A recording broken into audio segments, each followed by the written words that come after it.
So at this point, I am so delighted that when I contacted Michael Crow, he said yes to my invitation and to join us together for this conversation. Commissioner Randy Beach, please take it from here.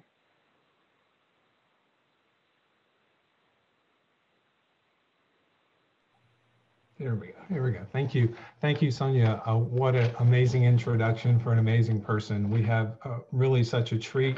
Our conversation today with Dr. Michael Crow. Dr. Michael Crow has been the president of Arizona State University since 2002. And what a better person to have a conversation about the future of higher education than a man who's been referred to as a knowledge enterprise architect. Those words together just tell us that this is a person who has vision, a person who is looking to the future. So we're very excited to have him today. Dr. Crow is the inaugural recipient of the American Council on Education Award for Institutional Transformation and a published author with the book, The Fifth Wave, that we'll be discussing today. So Dr. Michael Crow, I'd like to welcome you to the discussion. Please unmute your camera. It's great to see you. Thank you for being here. Nice to see you. Nice to see you, Randy and Sonia. Thank you very much for your comments. Also, I'm very happy to be here. Thank you. Wonderful, great, thank you. I know we've got a lot of questions that we'd love to throw to you, but let's get started with a more basic question. What would you describe are the essential elements of the fifth wave? What are the premises? What are the pillars of the fifth wave that are essential for the future of higher education as you describe in your book? Well, let me put the fifth wave into perspective, because unless you've looked at the book, it's like, what is he talking about? It's a strange science fiction movie when it really isn't.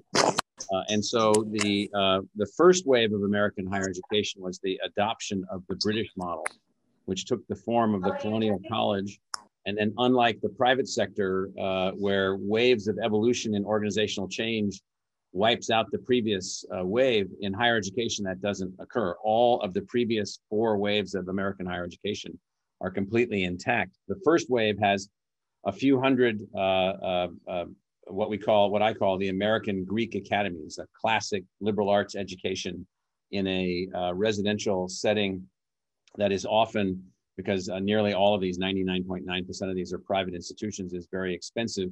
And it's really the classic education, wave one.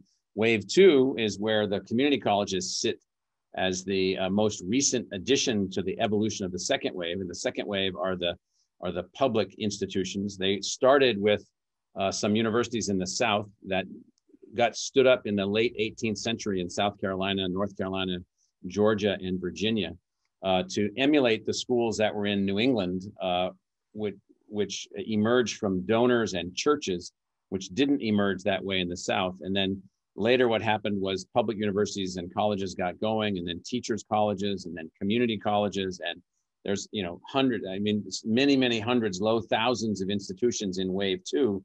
All of these waves have also been the place where other institutions have emerged and evolved. The third wave is a uniquely American thing, which are the land-grant universities and the historically Black colleges and universities that are under the 1890 version of the Land-Grant Act.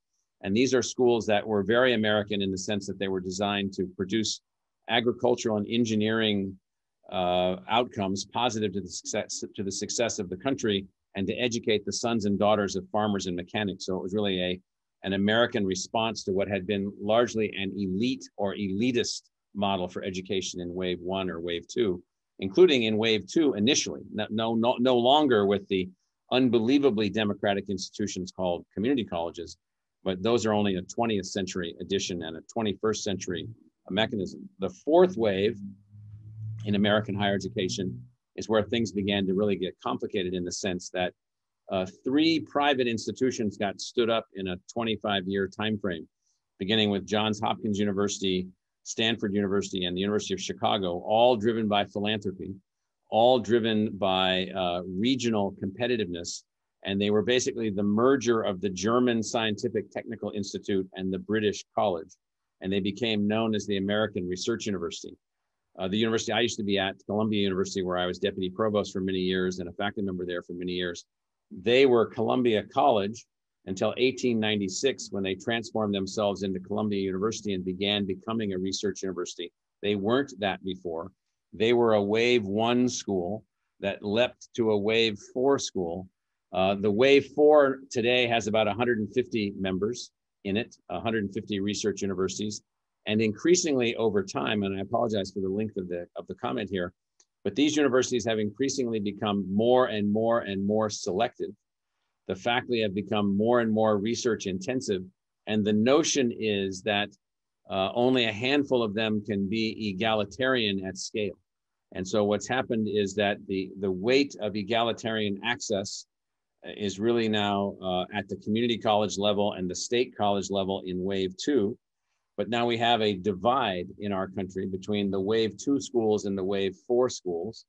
And that is this notion of who's qualified to be a student at a research university. So almost 20 years ago, a pack of us came out here to Arizona where we thought that there was an opportunity to really build a new kind of university, with the objective that we came with was to build what we called a new American university.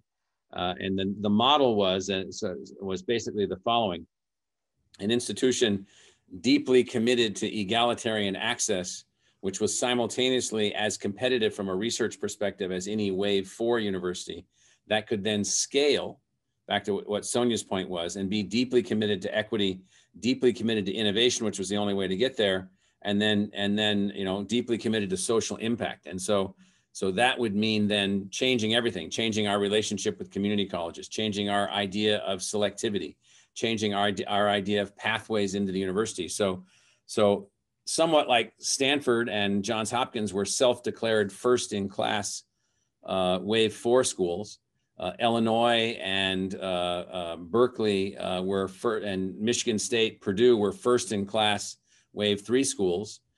Georgia, South Carolina, North Carolina were first in class Wave 2 schools. And I don't know what the Wave 2 first in class community colleges were, but there's obviously hundreds of them, and they're very, very significant in our economy. And then first in class Wave 1, think of schools like Williams or Amherst, Bowdoin, schools like that.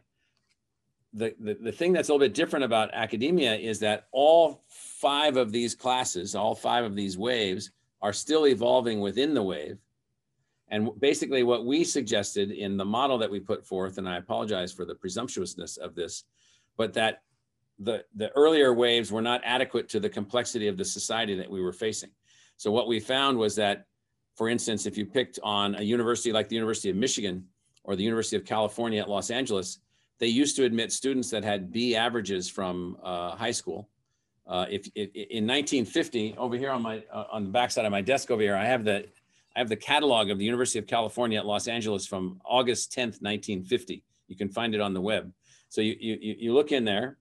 It says if you have a B average from a California high school and you took these 15 courses and have at least a B, you're admitted to the University of California and there's no cost. Well, I don't think it works that way anymore. And this was before the community colleges in California had gotten set up, before the big strategic alignment between all the systems in California. So what happened was that, I'll just pick on UCLA. To get into UCLA now, you need a weighted GPA coming out of high school above 4.0, or you're not going to get in. And so the notion was that that model isn't scalable by itself. So could you build a scalable model that had total engagement and pathways to the community colleges, had other ways to get into the university, had research active faculty members, and could reach the general public, and then could also serve as something that's missing in our society, which, back to Sonia's point, is really the reason that we've done ASU GSV the last 10 years, which is, could you also serve as a center for innovation for everybody, not just yourself? Could you do research actually on teaching and learning and systems and so forth? Now, we all do a little bit of that, but you might note that there are no national laboratories like Los Alamos or Argonne or Lawrence Berkeley Laboratory devoted to education, which has always been a shocker to me. There are lots of energy technology laboratories, but there's no education technology laboratories of scale. And that's a sad occurrence.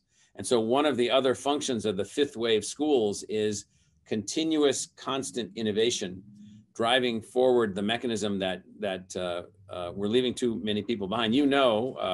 Randy, I know you know this data, that over half the people that have received Pell Grants since 1980 have no degree. They don't have an associate's degree, they don't have a certificate, and they don't have a bachelor's degree. They don't have anything. The vast majority of people that started college in the United States have no degree at all. And I think we're the only industrialized country in the world that has that as an outcome. And that is a function of the fact, in my view, that we haven't evolved quickly enough or broadly enough, and we sort of stopped evolving at the fourth wave, and we didn't continue to evolve to deal with scale, to deal with massive diversity, to deal with the need for technology and so forth and so on. So the 10 years of the ASU GSV conference and these multiple things that we've been doing, I'll just give you a little bit about us. You know, we're producing, I think this year we'll graduate 4 times the number of students with 6 or 7 or 8 times the level of diversity than we did in 2003.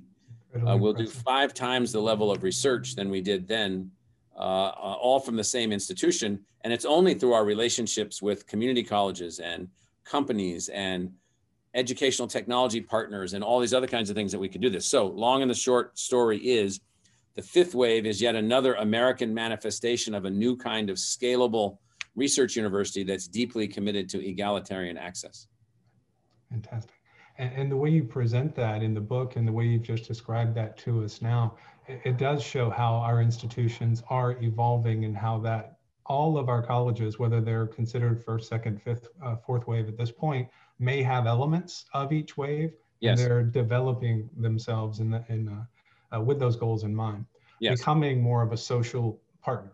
Well, I think everybody's realizing that the system, you know, so, you know, if you grow up today in a family in the lower quarter of family incomes, which is more than 80 million people in the United States, you have basically the same chance of getting a college degree as one did 50 years ago. That's a huge mistake. That's a huge negative outcome. And so those things have to be fixed. It can't be the case that those kinds of percentages exist in a moment where you must complete high school, and many people will need education after high school, and the hard, fixed, rigid systems that we've generally had and the fixed models of the universities are not conducive to the kind of success that we need. So we are seeing evolution and change everywhere. Absolutely. And part of that fixed, rigid system that you described very well is this notion of a selective enrollment, where we're taking only those students that meet certain academic qualifications. One of the questions that we've discussed in smaller groups reading the book, what exactly does it mean to be academically qualified in the vision of 5th wave? Well, I'll try to show you an example. So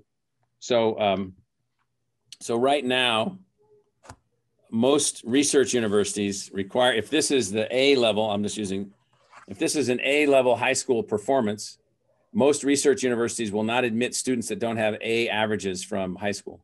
And some, including several in California and Michigan, Virginia, other places, only if you have an A+ average. Well, you don't need an A+ average to go to a university. You're academically qualified if you've passed certain kinds of courses at the community college or in high school. If you've got B scores in a lot of different courses and you have a B average, you're fully qualified to go on to a university. And so what we're talking about is academically qualified, is that we've somehow created this falsehood that somehow there are qualifications to go to a great university. That's not what happens. There's only this many seats. And they're using, because they are not scaling, they're using higher and higher grade points to control the number of people that are coming into the institution. Academically qualified individuals are much larger in number than there are seats available for them. And so we've created this model which we aren't allowing for expansion. So we are building and have built here a university which admits every single person that we believe is qualified. And then you'd say, well, sorry about the people that aren't qualified. No, then we've built multiple pathways for those that aren't qualified to get qualified. So our projects and our programs with community colleges, we now have a pathways program where you take ASU courses and earn your way into the university by taking those courses. We have other pathway programs. We built an ASU digital preparatory academy that has more than 40,000 students in it right now that are earning their way into community colleges and being prepared, earning their way into ASU and other schools like us and being prepared. And so what we mean by academically qualified, and I appreciate you asking that question, we've created a thing where people are confused. They think that B students are somehow unworthy, or that C students are somehow, bankrupt. Far from the case. A C student just needs a little polishing and a little path and a little way to advance to a higher level. So we've created in my view, and I'll be very blunt about this, a cruel falsehood. And that is that only universities are only for the gifted. They're not only for the gifted. They're where the gifted can become empowered, but they should be available, particularly public universities, for every academically qualified student. And that's what we mean by academically qualified. And the fifth wave schools will operate that way. And I've heard you mention quite a few times how the community college will play a role, or is playing a role now in the model you're creating at ASU. Community college faculty, community college administrators are all, we well know the potential that exists among students that are coming to community colleges, often because of that barrier, that rigidness of the other universities with their selective enrollment practices. Well, what happens in this world is that people somehow think that those institutions are quote unquote better. There's those tests. They don't test creativity. They don't test emotional intelligence. They don't test grit, energy, drive, team making, team building skills. They test a few things and then they measure everything based on that. Well, that has worked against us. And so we've created, so for instance, I remember when I first got to ASU, there was a survey that I was given that said that at UC Berkeley, because of the elite nature of the school, 95% of the students knew they were going to graduate. And when asked knew how they were going to graduate, they said, well, because they let me in, because it's special. And at ASU at the time, only 50% of the incoming freshmen thought they were going to graduate, because they said, well, it's not that big a deal. I just walked over here and got in with my B average from high school. And so what we have is a social construct which turns out to be destructive. And we see that in the community colleges, definitely. You mentioned a moment ago another element that is very essential to community college students, that is a pillar in the fifth wave college, and that is the reliance on technology. You mentioned the 40,000 students that are coming through the digital program. Technology is spoken about quite a bit in the book. You mentioned the kinds of massive online courses. You mentioned that kind of technology being an important element of increasing access. There have been studies that show that it's hit or miss how effective online learning can be in those in that context. Those kinds of massive offerings have often been taken advantage of by people who already have degrees. How, for community college, or rather for the fifth wave schools in general, what do you think we need to be doing differently with technology and online education that would make the fifth wave really succeed? Yeah, Randy, that's a brilliantly framed question, and I appreciate it a lot, because one, we have a lot of for-profit purveyors out there who are basically charades. I mean, they're not really universities with core faculties and so forth. They just take content from others and assemble it together and make it available. And lots of students don't graduate, but they incur lots of debt. And so that's polluted everybody's mindset, number one. And then number two, then we have others that have built MOOC classes and made them available on big platforms, which mostly college graduates are taking because they're really fantastic. And there's nothing wrong with these things. It's just that they're insufficient. They're not going to help kids to get through college. They're going to help someone that's already gotten through college to learn something new. And then there's the approach that we're taking, and a few others, which is to take our core faculty, empower them with technology, and then say, who else can we teach, what we're already teaching? Can we, so for us, all of these technological innovations are all about the enhancement and empowerment of our faculty. What we're mostly interested in is the empowerment of our faculty. How can we take our faculty and allow them to be masters in the class, master teachers in the classrooms that they're in face-to-face, and then the mastery of that subject that they're teaching face-to-face Could they project that out of the classroom to other learners while they're still in control of the content and the structure and the design? Well, to do that, they need tools, they need help, they need assistance. And so we built an organization called Ed Plus at ASU. And Ed Plus's purpose is to basically support the faculty member with the sort of Star Trek level technologies, unbelievable educational design staff, and just do everything we can to allow our faculty members to reach as many people as possible with their content. And that's what we're after. Now, and the reason that we're after that is, as you know, not everyone can go to college on schedule. Not everyone has the family structure or the, you know, if you go into the Army at age 18 and you want to go to college at age 30, well, you don't really do that in a normal way. And so you don't come back and live in the dorms and stuff like that. And so what we found is that technology has a way for us to expand and project out high quality content. We've also found lately in the things that we've been building is that we have built tools that allow for individualized education. So we did an experiment years ago where we calculated that we had 1,000 people taking freshman math. And we thought that if we let them go on their own, maybe there would be 60 pathways that they learned under, 60 kind of different pathways, 50 or 60.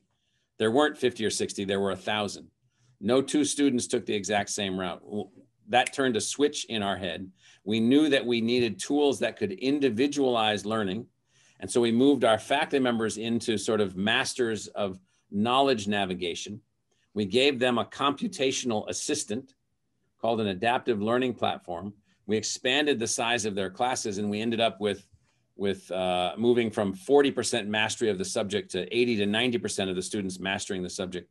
And so for us, it was a powerful realization. Now, since then, we've now built an entire biology curriculum, for instance, which is completely adaptive, 12 college courses, 36 hours, 2,000 online biology majors, 4,000 on-campus biology students, tens of thousands of students taking biology with tremendous, unbelievable outcomes.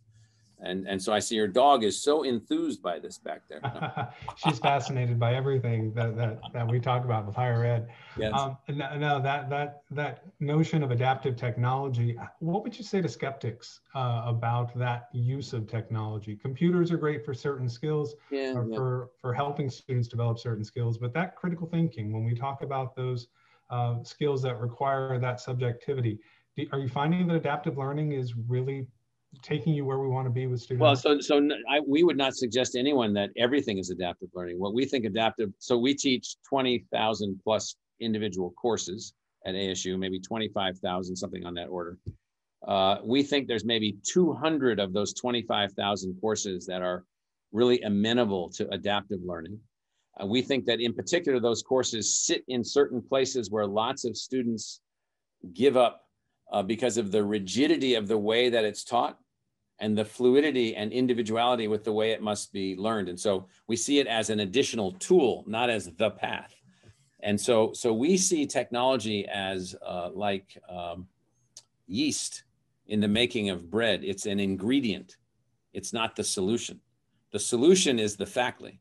The solution is the faculty being empowered. And so we've really worked to empower the faculty with these technological tools and technological assets, including adaptive tools where they can be really helpful. In fact, we have a new tool that we announced recently, our deal to build the tool. And by February, we'll have the articulation of the tool. And by August, we'll actually have the curriculum. And this is a completely immersive, avatar-driven virtual reality learning environment for teaching science. And I can guarantee you, it is a game changer. But it's a game changer as a tool with a faculty member. What it does is it helps the student who doesn't have access to the notion of doing science. There's a difference between studying science and doing science. There's a difference between studying science, doing science in a lab, and doing science in the field. So we've created an experience where you do science in the field and the outcomes that you get are unbelievable. Now that then is an addition to the faculty member.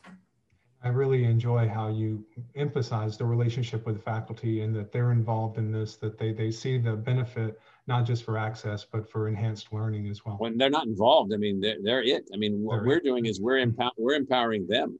We've got nothing without them. We have nothing without the faculty, nothing. And if I could segue over to another element of the fifth wave that is very much intrinsically tied with your faculty, and that is the conversations you have around research and the importance of research that is socially impactful. And that's a phrase that's used in different places in the book. Our time is always short. Would you be able to define for us what we mean by socially impactful research? What would that look like? Well, there's several ways to look at that. So we built a whole college called the Watts College of Public Service and Community Solutions. So that's an entire college with a number of schools in it whose sole purpose is to produce solutions that make the success of our communities more successful. I mean, that's the entirety of the entire college. And so all of the faculty in that college, all of the students in that college, all of the energy in that college is focused to measured community solutions. We restructured, reorganized, redesigned our education college into a teacher's college that then has a community impact and community solutions and community outcomes and workforce outcomes. And the research within that college is going in that direction. This doesn't mean, by the way, that we don't have mathematicians doing research and physicists doing research. We do. We have thousands of faculty members doing research and tens of thousands of people involved in the research.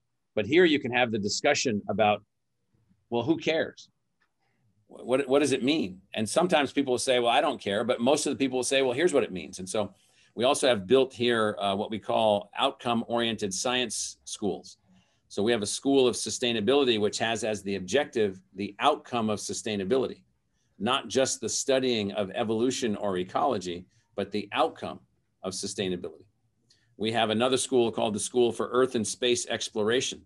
And the ideation here is the idea of exploration. And so then that becomes all things that can connect to K-12 education and connect to the community colleges and connect to the general public and have people involved and work on solutions and so forth. And so that's what we mean by high impact research related activities. And oh, by the way, our research funding levels have gone like this. Because people are very interested in these questions, these problems, these approaches, and so forth. And then you take that same faculty and you empower them with technology, and then you have those faculty go out and become a fifth wave university with one additional thing, connecting with everyone that we can connect to. Every community college, every other institution, connecting so that we can benefit the broadest spectrum of society possible. And this is where one of the aspects that I became so excited about reading the fifth wave as a community college faculty member. The notion that the community college is so situated in its community, it is the perfect place for community-based research or community supportive research, socially impactful research. It seems that there is an opportunity for community colleges to learn from the fifth wave paradigm how to bring in socially responsible or socially impactful research. Well, is there anything that you think the fifth wave could take away from community college? Well, absolutely. In fact, as you were just talking, it queued up in my thinking. So we do have an aspiration of finding community colleges that want to empower their own research outcomes. And so they should be community research organizations. And we should be working with them at community level. This notion, I've always been disappointed that somehow there were quote unquote research universities and then there was everybody else. I mean, I used to be the trustee of a small 4-year liberal arts college and everybody was active in research there. I think research there's esoteric, reductionistic research supported in, the geometry of certain kinds of, spatially integrated objects or whatever, and that's fine. But there's also research on how do you solve problems at the community level, and community colleges should be involved in all those things. The notion that somehow community colleges are not research institutions, they are research institutions. They are scholarly institutions. And I think that they've become in many cases misdirected away from that, I think, in a wrong-headed way, in my view.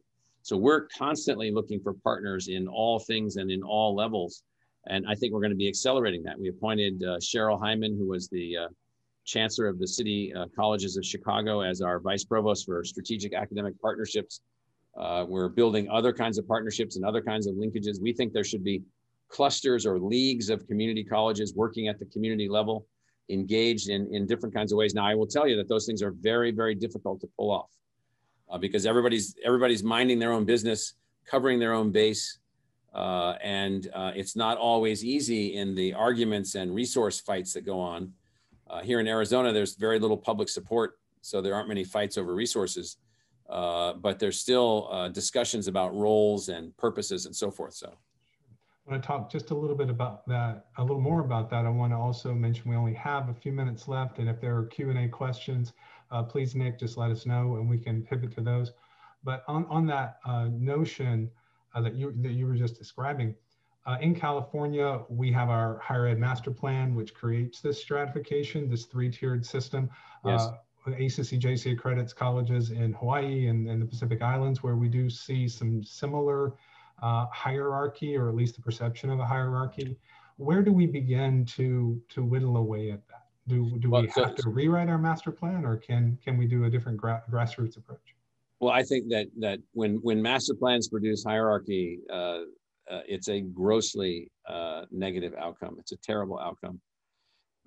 And so, if anything, there should be an inversion of the hierarchy. There are the community colleges, which are on the front line serving the people, and then are preparing people for work, preparing people for university, preparing people to send them to the state university or to the University of California, as well as constantly engaged in people's lives. And so what's happened is that academic elitism has tipped everything on its head. The quote unquote most important institution is the one affecting the least number of students. And there's even pride in that. You know, we only admitted, 2% of the people that applied. So therefore we're better than the school that admitted 4%, as opposed to the community college that will work with anyone that shows up. And somehow that's somehow hierarchically less important or less meaningful. And so any master plan or strategic plan that facilitates that, dynamite that thing. That thing needs to be moved out of the way and rethought.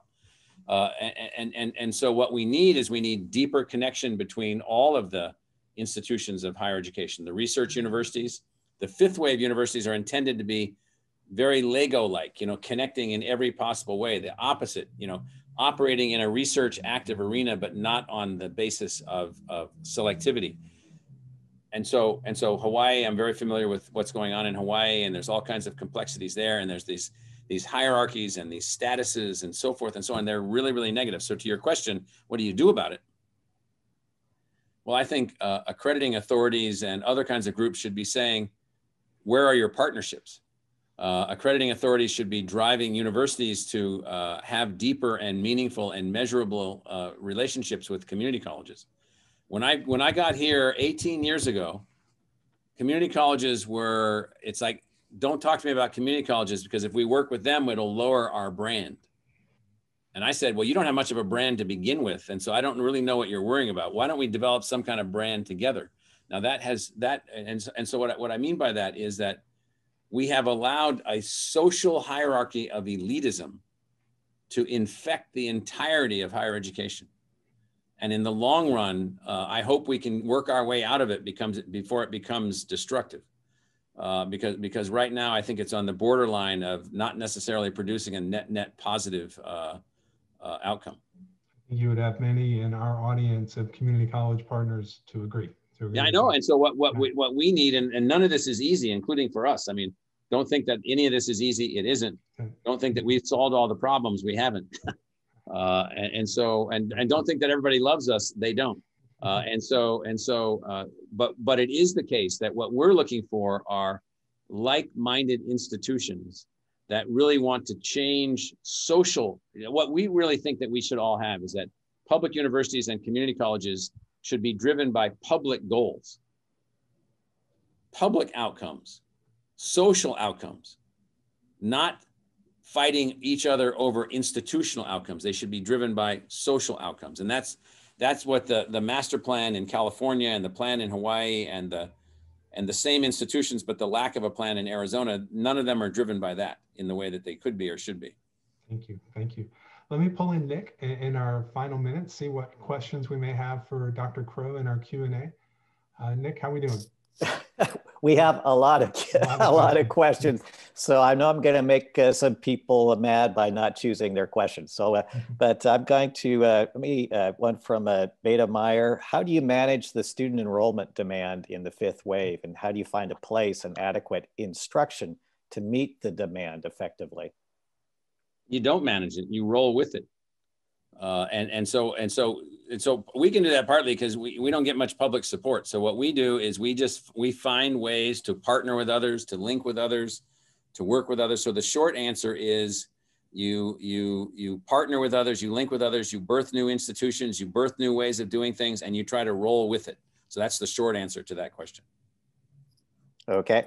Another one here from Linda Collins. How do the fifth wave universities conceptualize the role of community colleges, and how do they operationalize that in ways that increase more equitable post-secondary outcomes for community college students? Well, there aren't very many fifth wave universities yet. We're the prototype. So the way we look at it is yes, that, how do you see it? Community colleges are, these fantastic incubators of energized individuals who are being further prepared for either university level work or technical work or life work or what have you. And so the community colleges and the fifth wave universities have got to work together to create more opportunities for educational intersection across people's lives. And so one of the things that we find in some of the community colleges that we work with is that we're threatening to them because they think that somehow we're going to gobble up all of their students or somehow disrupt their world. And so we got to get past that. What we've got to realize is that lots of people aren't graduating anyway. We need to get them to graduate. Lots of people want to come back to college, and we need to be able to help them. So it's these social goals that we should agree to that can really help us. And a fifth wave university would have a set of social goals with community colleges and others about these things. All right. I got another one here from Jared Yanio. How do you envision community college faculty working as researchers? Well, so I'm a big believer that community college faculty members can work as researchers on all kinds of things. They could join the research teams, which we want to figure out how to do at a place like ASU. So the fifth wave universities would be open to that. They could have their own research activities. Not everything requires a big lab or this or that. It just requires projects. Not even everything even requires funding. And so some of the most important research projects I was involved in as an undergraduate were completely unfunded, and they were completely guided by fantastic faculty members that I had. I mean, fantastic faculty members who, with like a pile of dirt in a grass field prairie in central Iowa, I learned how ecosystems work. And then as a part of that faculty member then was doing other kinds of research on a local level with no funding, helping farmers to understand the relationship of certain kinds of species with what was going on. And so I think there just has to be a freeing of the minds of community college faculty members and students to all be research active, all be scholarly active. And Dr. Crow, community colleges are situated that way because of the partnership we have with our communities, with our local businesses, yes. with our local civic. It just seems that it's a natural fit for us. Yes, and I'm sure there's a lot of that going on, individually and at certain schools, but it should be a force for change. Any others? All right. Well, I'm cognizant of the time that I know that Dr. Crow needs to leave about 2:45. I have 5 more minutes. Oh, 5 more minutes. Okay. Well, let me ask a question of how do you measure the gain of the college experience? While the students are there. I mean, yeah, you're bringing in academically qualified students in, but then how do you measure the gain from that point that they get from the college experience rather than what they already bring in? That's a very good question. We're measuring it in every possible way. So we have 75,000 students in full immersion with us in a normal situation on campus, a little bit modified this year where we have hybrid and so forth. And then we have 75,000 degree seeking students in degrees that are completely online. And then we probably have several 100,000 other learners that are somehow engaged with us. And right now we're just trying to measure everything. We're measuring outcome differences by class, by subject, by topic, by major. We have tested and evaluated whether or not people's quote unquote SAT score or ACT score goes up or their learning outcomes go up.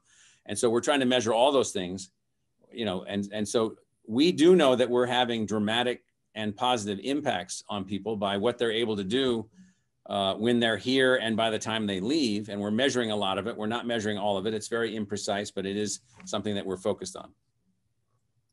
Dr. Crow, if I could jump in with some questions also from our Q&A. I see quite a lot of emphasis on the online education component, what we discussed earlier. And with COVID, with the situation we're all in right now, our colleges, all colleges have moved online in the ways that we have, and we've learned a lot about that. What do you see as being the barriers to bringing institutions along to adopt a more technology-friendly environment for education, even after the pandemic is over? Well, what I'm always hopeful of, and so I make everybody, including myself, teach. And so if you're on the faculty at ASU, it doesn't make any difference what your position is, you teach. And so I taught my class last semester, and the last half of it was in complete remote learning. We had some of the best outcomes imaginable because we were able to use technology in these unbelievably creative ways. And so online education is a misnomer. It's really digitally interactive learning. And so if faculty are empowered with tools and devices and systems, and if some of the geezers can open their minds, who just hadn't experienced any of this when they were I was in college in 1973. So, that's how old I am. And so, there are huge opportunities for enhanced learning, not in everything, but in many things. And there's ways, if you really emphasize and talk to the kid. So the kid, if you're born after 1996, I use this phrase sometime, you're not even a Homo sapien anymore. That's not your species. You're Homo sapien.net. You're already an altered thing. You wear a supercomputer in your purse or in your pocket. Eventually, it will evolve into our palms. Yes. I mean, whatever. And so exactly, and all of that. And so what that means then is that all this is a expansion of the role of the teacher, expansion and empowerment of the faculty members. So if faculty members say, I want to have as much and deep impact on people's lives as possible, then they would want to embrace these technologies. And there's a lot of resistance because they think that they're job replacement technologies. They're not. All that rhetoric at the beginning of this, we're going to blow up the community colleges, we're going to wipe out, all those fools are in the dustbin. Those billions of dollars spent by those companies to wipe out the community colleges were wasted, and the community colleges are still here. So so are the so all these people out there that talked about we're all going to be wiped out, they were clueless, mostly just greedy little bastards. And so they're done. We're operating, we're moving forward, and the faculty should be empowered, legitimate faculty at community colleges. I think I saw this article that Tom Hanks wrote a few years ago about his life at the community college that he went to in California. I think I actually cried when I read it. It was so emotional for me, what he said that his professors taught him. And what they taught him was in the face-to-face environment. Think of all those kids that might have had that same experience who didn't have that opportunity for that face-to-face environment. That's all we're talking about. We're talking about the empowerment of the faculty member, not the replacement of the faculty member. I call it the making of the super faculty. How do you make faculty super faculty?